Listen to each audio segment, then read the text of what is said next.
একটি মাস কল্পনা করুন যা আপনার দেহ, মস্তিষ্ক, এমনকি আত্মা পরিবর্তন করে দিতে পারে। এমন একটি সময় যখন প্রাচীন জ্ঞান এবং আধুনিক বিজ্ঞান একসাথে মিলে এক অবিশ্বাস্য সত্য উন্মোচন করে।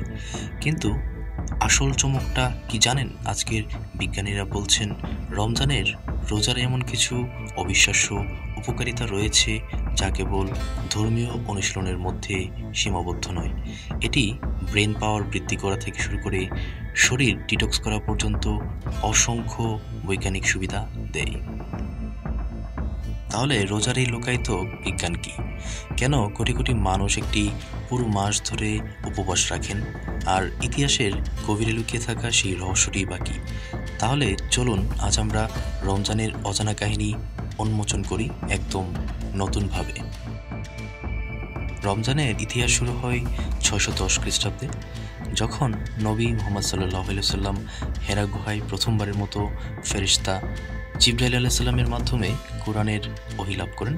এই রাতটি লাইলাতুল কদর নামে পরিচিত এবং এটি রমজানের সবচেয়ে পবিত্র রাত হিসেবে বিবেচিত। রমজান মাসই হলো সে মাস যাতে কোরআন অবতীর্ণ হয়েছে, যা মানুষের জন্য হিদায়াত এবং সঠিক পথের সুস্পষ্ট দলিল। এরপর থেকে রমজান আত্মশুদ্ধি, ইবাদত এবং ধৈর্যের মাস হিসেবে পালিত হয়ে আসছে।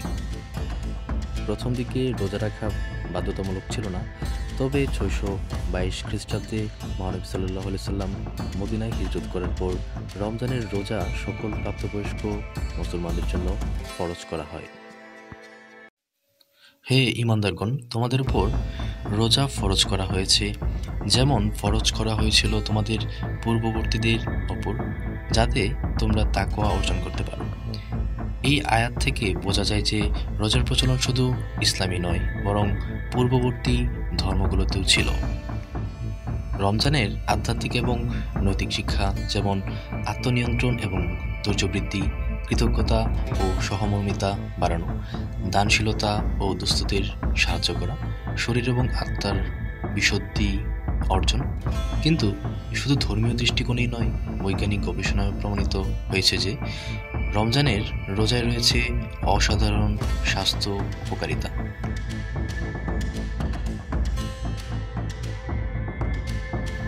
গবেষণায় দেখা গেছে রোজা রাখলে ব্রেন ডিরাইভড নিউরোট্রফিক ফ্যাক্টর বা BDNF উৎপাদন বৃদ্ধি পায়, যার কারণে স্মৃতিশক্তি ও শেখার ক্ষমতা বাড়ায়, দুশ্চিন্তা ও হতাশা কমায়, আলজাইমার ও পার্কিনসনের ঝুঁকি কমায়।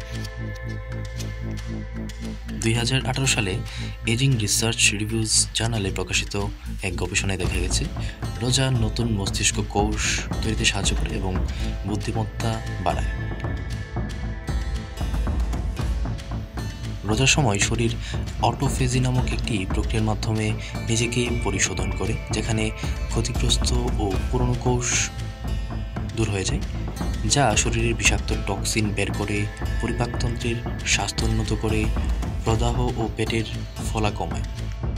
২০১৬ সালে নেচার জার্নালে প্রকাশিত গবেষণায় দেখা গেছে অটোফেজি ক্যান্সার, সংক্রমণ এবং নিউরোজেনারেটিভ রোগের বিরুদ্ধে কার্যকরী। রোজার সময় শরীর শর্করার পরিবর্তে ফ্যাট পোড়ানোর মাধ্যমে শক্তি উৎপন্ন করে, যা ওজন কমাতে সাহায্য করে।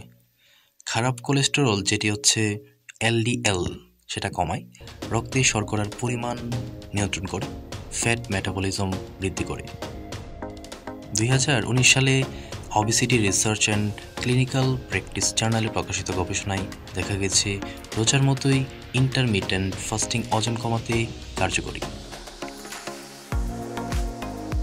রোজার ফলে নতুন শ্বেত রক্তকণিকা উৎপন্ন হয়, যা শরীরের রোগ প্রতিরোধ ক্ষমতা বৃদ্ধি করে এবং অক্সিডেটিভ স্ট্রেস কমায়, হৃদরোগ এবং ডায়াবেটিসের ঝুঁকি কমায়, কোষ পুনর্গঠনে সাহায্য করে। ২০১৪ সালে সেল স্টেম সেল জার্নালে প্রকাশিত গবেষণায় দেখা গেছে রোজা শরীরের স্টেম সেল উৎপাদন বাড়িয়ে দেয়, ইমিউন সিস্টেমকে রিফ্রেশ করে। রোজার ফলে ডোপামিন ও সেরোটোনিন হরমোন বৃদ্ধি পায়, যা স্ট্রেস ও দুশ্চিন্তা কমায়, মন ভালো রাখে এবং একাগ্রতা বাড়ায়। মানসিক সুস্থতা নিশ্চিত করে। 2020 সালে ট্রান্সলেশন সাইকিয়াট্রি জার্নালে প্রকাশিত গবেষণায় দেখা গেছে রোজা স্ট্রেস হরমোন কর্টিসল কমায়, যার ফলে মানুষ বেশি প্রশান্তি অনুভব করে। রমজান শুধুমাত্র আত্মশুদ্ধির মাস নয়, বরং এটি বৈজ্ঞানিকভাবে প্রমাণিত সুস্বাস্থ্য অর্জনের মাধ্যম। এটি মস্তিষ্কের কার্যক্ষমতা বাড়ায়, শরীরকে বিশুদ্ধ করে এবং রোগ প্রতিরোধ ক্ষমতা বৃদ্ধি করে। আপনি রোজা রেখে কি অনুভব করেন? আপনি কি আরও সুস্থ এবং মনোযোগী বোধ করেন? নিচে কমেন্টে আপনার অভিজ্ঞতা শেয়ার করুন। ভিডিওটি ভালো লাগলে লাইক দিন আর SMKK-তে সাবস্ক্রাইব করুন, যেখানে বিজ্ঞান, ইতিহাস ও বিশ্বের রহস্য একসাথে মিলে যায়।